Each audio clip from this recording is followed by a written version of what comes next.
Hi, welcome back. My name is Brittany, and today I have some spooky, scary, creepy summer recommendations for all of us. Some of these I've read, some of these I haven't, and it's more of just like the vibe, some things to check out this summer. I even put on my Goosebumps shirt for you. Woo! Definitely a Goosebumps girly. Growing up, I did a handful of them. I did Fear Street, then I even got into a few of his adult books. My friend and I were talking about just like the vibe for summer. I don't really love scary movies anymore. I used to grow up like watching scary movies. My house was like the house to go if you wanted to watch them and your parents wouldn't let you. It was maybe like the troublemaker's house, just like a little bit. But like I can't watch scary movies as an adult anymore. I don't know, like shit's too scary. But reading on the other hand hasn't really bothered me or scared me. So with that being said, if I'm ever going to like dabble into horror or scary books, summer in Alaska is a time to do it because it's light like most of the time. Like once we get to like peak summer, we don't really have sunset till like 3 a.m. and even then it's like a twilight, like it's still kind of light out. So now would be the time, so I'm not scared shitless when it does finally get dark out. So I have a couple books that I've just kind of put together. Some of these I have read and some of these I haven't read. So let's just talk about some spooky, scary, creepy things that sound fun to read in the sun. So because I'm wearing my Goosebumps shirt, I actually like went on a bit of a rabbit hole last night and I just started scrolling through R.L. Stine's Goodreads page and all the books he's written, and then I went to like Google Images and I'm like looking at all the covers and like the nostalgia I felt last night looking through all these books was so fun. Stay Out of the Basement, Say Cheese and Die, Night of the Living Dummy, all of these covers just like kill me. Especially like Say Cheese and Die. Like I remember these. I remember reading them and I just kind of want to like go back to that. I'm hoping to do some thrift store shopping for my birthday. So if I see any R.L. Stine Goosebumps books, I might grab a couple. I think it'll be fun to read and like revisit childhood Brittany's reading tastes a little. The other R.L. Stine, he has I think a vampire series called Dangerous Girls, and I remember this cover. I'm like 99% sure I read the trilogy. I at least read the first book, so if I can find that one, I think that would be cool too. I would like to reread The Sitter. So this was the first adult book of R.L. Stine's, maybe the second. The first one I actually read. The first one I had picked up, I think was called Superstitious, and this was like the first and only book to like scare me. I remember I like was reading and I like shut the book and like never opened it again and like crawled under the covers. I was too young to be reading that book. It was scary. The first one I actually read that was one of his adult books was The Sitter, and I remember reading it and like there's cuss words, there's like they're like hooking up, they're talking about tattoos in inappropriate places, and I'm like, Mom, like, oh, am I in trouble? And she's like, oh God. She read it and then she gave it back to me and she's like, it's really good, read it and we'll talk about it. And so I remember that being a really fun experience. If I can find any of those, I think that would be just really fun to pick up this summer. The next kind of author I have to talk about is Grady Hendrix. So I have read My Best Friend's Exorcism and A Southern Book Club's Guide to Slaying Vampires. I think these are both really, really fun, great summer spooky reads. I think I like My Best Friend's Exorcism a little bit more than A Southern Book Club's Guide to Slaying Vampires. It just had that really fun, campy summer feel. These high school girls, they drop acid in the woods during the summer, and like it had a very like 80s vibe. Like I could picture like them filming this as like your typical campy summertime slasher movie. You know what I mean? I was there, I was in it. It was super fun.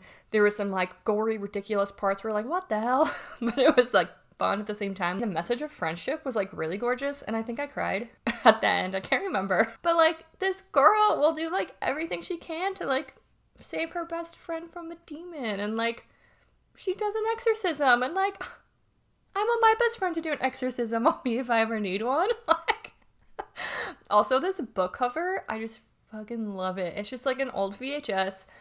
Oh, it's just like so fun. I do not have my physical copy, unfortunately, but like I'll get another one because I just love this book cover. It is super cool. A Southern Book Club's Guide to Slaying Vampires is also really fun. I listened to this on audiobook a couple years ago, I think. You kind of focus on a book club, a bunch of housewives that get together. Their book club gets derailed when a new guy moves into town, and they start to investigate him. These women like mean business. Like they're gonna get to the bottom of it. They're gonna figure out what's kind of harming the town and like why children are disappearing, and I just really enjoyed it too. I have not read How to Sell a Haunted House or The Final Girl Support Group. I would like to get to those two this summer. So this book pays tribute to popular horror films like the Texas Chainsaw Massacre, A Nightmare on Elm Street, and Scream. Lynette is a real-life final girl who survived a massacre. For more than a decade, she's been meeting with 5 other final girls and their therapists in a support group for those who have endured the unthinkable, working to put their lives together. Then one woman misses a meeting and Lynette's worst fears are realized. Someone knows about the group and is determined to rip their lives apart again, piece by piece. I'm hoping for a fun, good, campy time with this, and then I'll check out Grady Hendrix' other book. I don't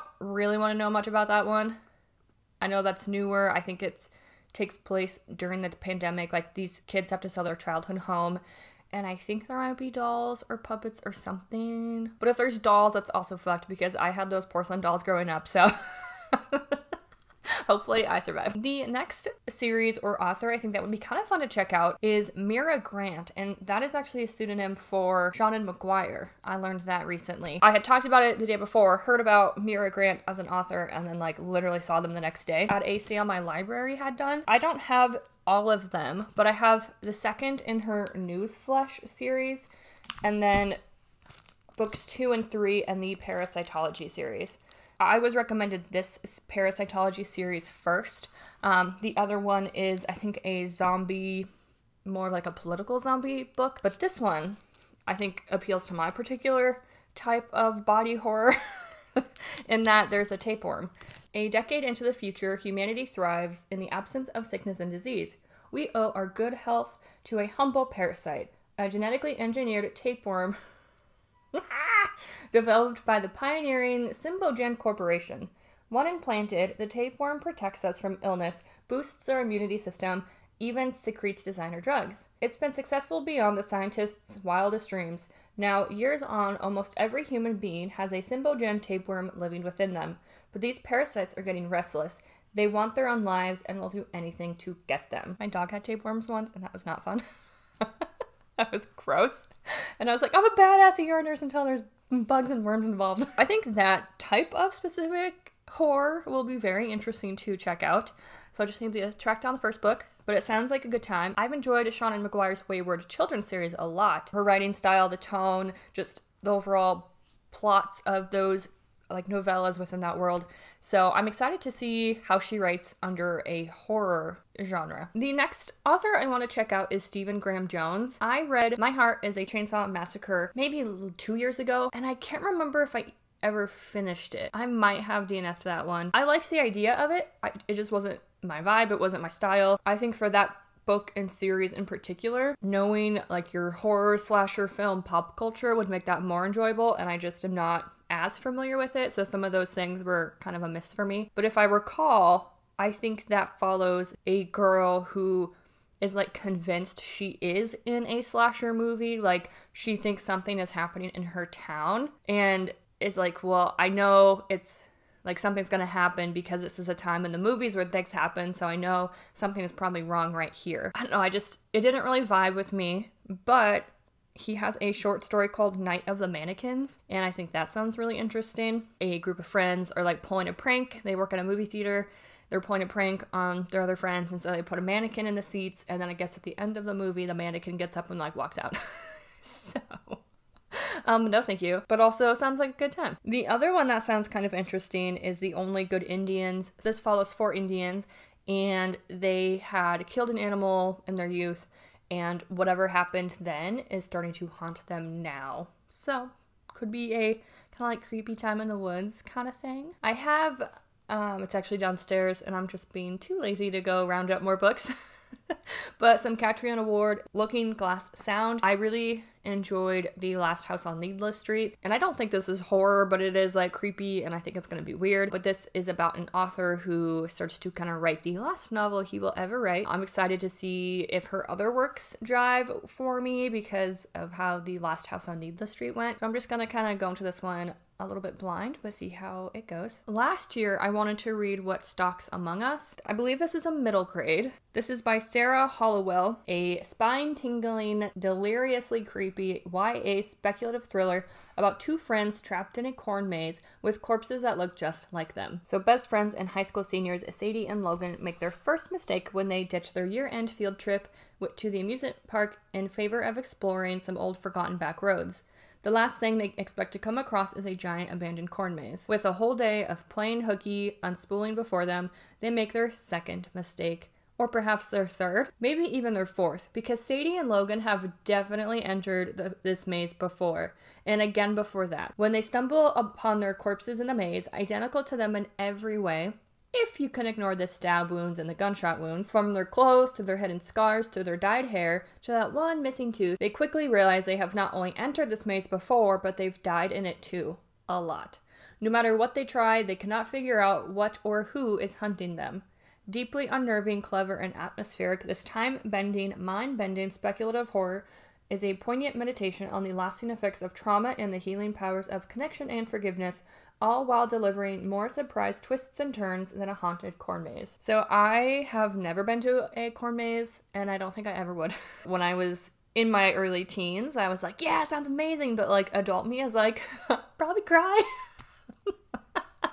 But I'm going to try reading about a corn maze. I think that's a very creepy vibe and kind of perfect for summer. My friend found this book called The Lightness by Emily Temple, and I think this sounds really fascinating. 1 year ago, the person Olivia adores most in the world, her father, has left home for a meditation retreat in the mountains and never returned. Yearning to make sense of his shocking departure and to escape her overbearing mother, a woman as grounded as her father is mercurial, Olivia runs away from home and retraces his path to a place known as the Levitation Center. Once there, she enrolls in a summer program for troubled teens, which Olivia refers to as Buddhist boot camp for bad girls. Soon she finds herself drawn into the company of a close-knit trio of girls determined to transcend their circumstances by any means necessary. Led by the elusive and beautiful Serena and her aloof secret acolytes, Janet and Laurel, the girls decide this is the summer they will finally achieve enlightenment and learn to levitate, to defy the weight of their bodies, to become ultimate lightness. But as desire and danger intertwine, Olivia comes closer to discovering what a body and a girl is capable of. It becomes increasingly clear that this is an advanced and perilous practice, and there's a chance that not all of them will survive. Set over the course of one fateful summer that unfolds like a fever dream, The Lightness juxtaposes a fairy tale of quantum physics, cognitive science with religious fervor, and the passions and obsessions of youth with all of these, to explore concepts as complex as faith and as simple as loving people even though you don't and can't know them at all. So I would, like I said, 100% be sucked into like a wellness, meditative, like woo-woo hippie cult if I joined a Buddhist boot camp. Like, are you kidding me? I think that sounds fun. And I just love like that like summer camp feel, especially for like scary stuff. I think that's a nice match. So I have 2 books by Nat Cassidy that sound really interesting. The first one is Mary, and as I find myself going into my birthday, I just think this might hit horrific in a few ways, in more ways than one. Mary is a quiet, middle-aged woman doing her best to blend into the background, unremarkable, invisible, unknown even to herself. But lately, things have been changing inside Mary. Along with hot flashes and body aches, she can't look in the mirror without passing out. And the voices in her head have been urging her to do unspeakable things. Fired from her job in New York, she moves back to her hometown, hoping to reconnect with her past and inner self. Instead, visions of terrifying, mutilated specters overwhelm her with increasing regularity, and she begins auto-writing strange thoughts and phrases. Mary discovers that these experiences echo an infamous serial killer. Then the killings begin again. Mary's definitely going to find herself. And then the other one touches on motherhood, which it's almost Mother's Day, perfect. And then I really liked Night Bitch and how it took a maybe darker approach to looking at motherhood. So I think this one will be really interesting too. Also, the cover just looks really creepy. I mean, like the bird, and there's a skull in the nest. So it's said that this book harnesses the creeping paranoia of Rosemary's Baby and the urban horror of Salem's Lot. This is set in an exclusive New York residential building, and Anna and Reed need a break. The horrifically complicated birth of their first child has left Anna paralyzed, bitter, and struggling with mobility, with her relationship, and with the resentment for her baby. Reed dismisses these disturbing events and Anna's deep unease and paranoia, but he can't explain the needle-like marks on their baby. So that just sounds awful and creepy. So sign me up. So these 2 sound interesting. Mr. Magic, I just love this like bright pink cover and like the TV dripping, like old school TV with antennas. This is by Kirsten White. So 30 years after the tragic accident that shut down production of the classic children's program Mr. Magic, the 5 surviving cast members have done their best to move on. But just as generations of cultishly devoted fans still cling to the lessons they learned on the show, the cast, known as the Circle of Friends, have spent their lives searching for the happiness they felt while they were on it. The friendship, the feeling of belonging, and the protection of Mr. Magic. But with no surviving video of the show, no evidence of who directed it or produced it, and with no records of who or what the beloved host actually was, memories are all the former Circle of Friends has. Ooh, I'm getting goosebumps. Ooh. Ooh. Then a twist of fate brings the castmates back together at a remote desert filming compound. Red flag, don't go. Remote? Why? Don't go. So it brings them to a remote desert filming compound that feels like it's been waiting for them all this time. Even though they haven't seen each other for years, they understand one another maybe better than anyone has since. After all, they're the only ones who hold the secret of the circle, the mystery of the magic man in his infinitely black cape, and maybe the answers of what really happened on that deadly last day. As the Circle of Friends reclaim parts of their past, they begin to wonder, are they here by choice? Or have they been lured into a trap? Because magic never forgets the taste of your friendship. Ooh, creepy. Ooh. Another one that is maybe like similar to like a show-based horror is Horror Movie by Paul Tremblay. So allegedly June 11th, this comes out. He also wrote The Cabin at the End of the World, which I'm pretty sure is a Netflix show or movie. I didn't really like it, but I will check him out because I didn't read the book, it was a show, and who knows how similar the show and the book are. But this one sounds interesting as well. In June of 1993, a group of young guerrilla filmmakers spent 4 weeks making Horror Movie, a notorious, disturbing art house horror flick. The weird part? Only 3 of the film's scenes were ever released to the public, but Horror Movie has nevertheless grown a rabid fan base. 3 decades later, Hollywood is pushing for a big-budget reboot. The man who played the Thin Kid is the only surviving cast member. He remembers all too well the secrets buried within the original screenplay, the bizarre events of the filming, and the dangerous crossed lines on set that resulted in tragedy.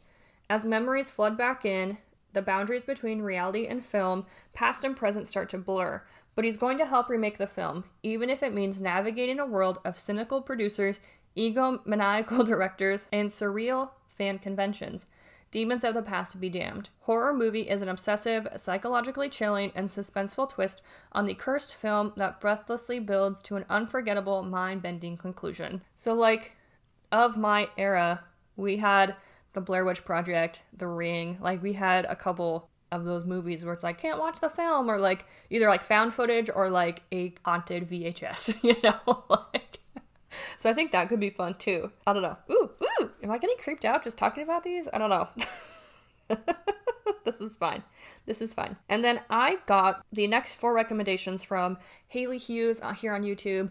I kind of just started looking up different horror, spooky, thriller readers because that's not something I like tend to pick up, so I just wanted to know kind of like what were some favorites, and I got a couple from her. So the first one is Pearl by Josh Malerman, and this I think is going to fit my weird tastes, but also be horrific. So we have Pearl, who is a telekinetic pig, and it sounds like she commands people to like kill themselves or kill others. So the farmer starts to like get under investigation for all these murders and deaths that are happening on his farm. And I think it's going to be like, yeah, I don't know actually what it's going to be. Like Carrie, but she's a pig. I don't know. Sounds interesting. Like an interesting take on having like your bad guy be a pig.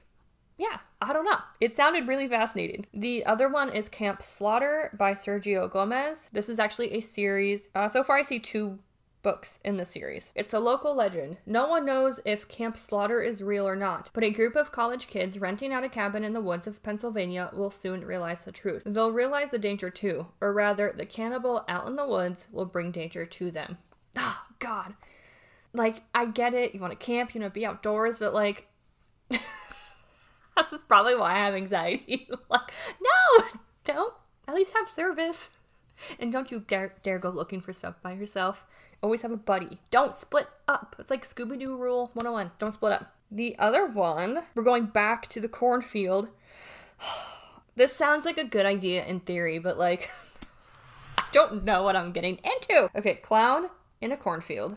Ugh, I don't really like clowns.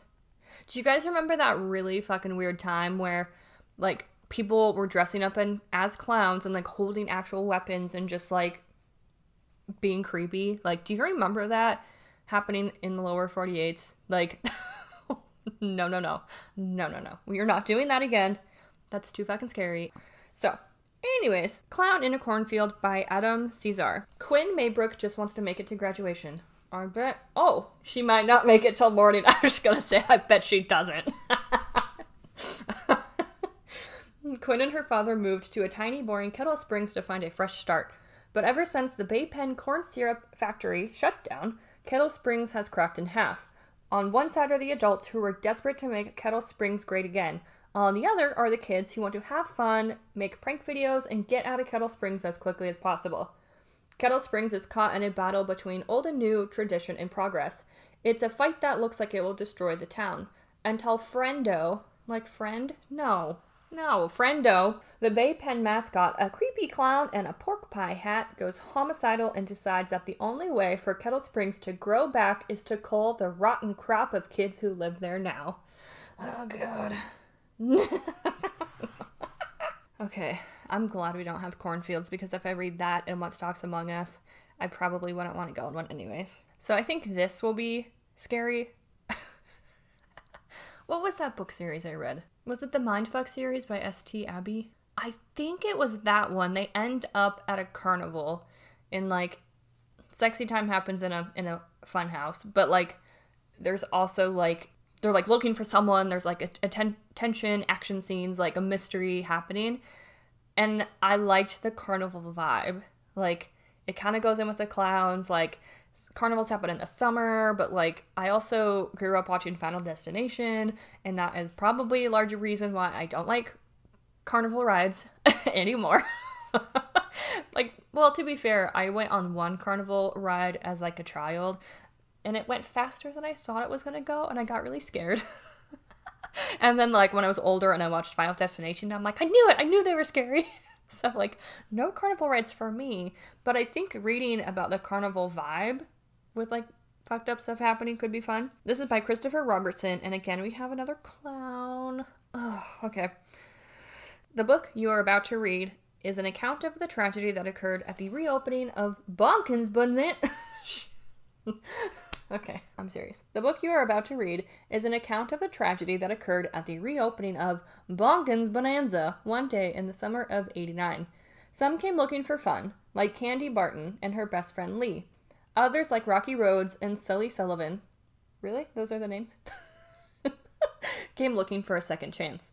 Instead, they would find a twisted, funfetti nightmare. For many of the thrill seekers and families visiting Bonkin Bonanza, that day would be their last, and the events that unfolded would go on to become infamously known as the Cotton Candy Massacre. I'm so scared. So those are some spooky, creepy, slasher, scary things that I would like to get to this summer. Hopefully I don't chicken out. I will read them when my husband's home and win a slide out. Because I'm excited. I like the idea of this. I think it could be fun. If you have a favorite slasher, scary, horror, thriller that you really like to read or you feel like fits the summer vibe, leave it down in the comments below so we can just have a nice list in the comments and with the video for anyone who visits us later. And I will see you in the next one. Bye!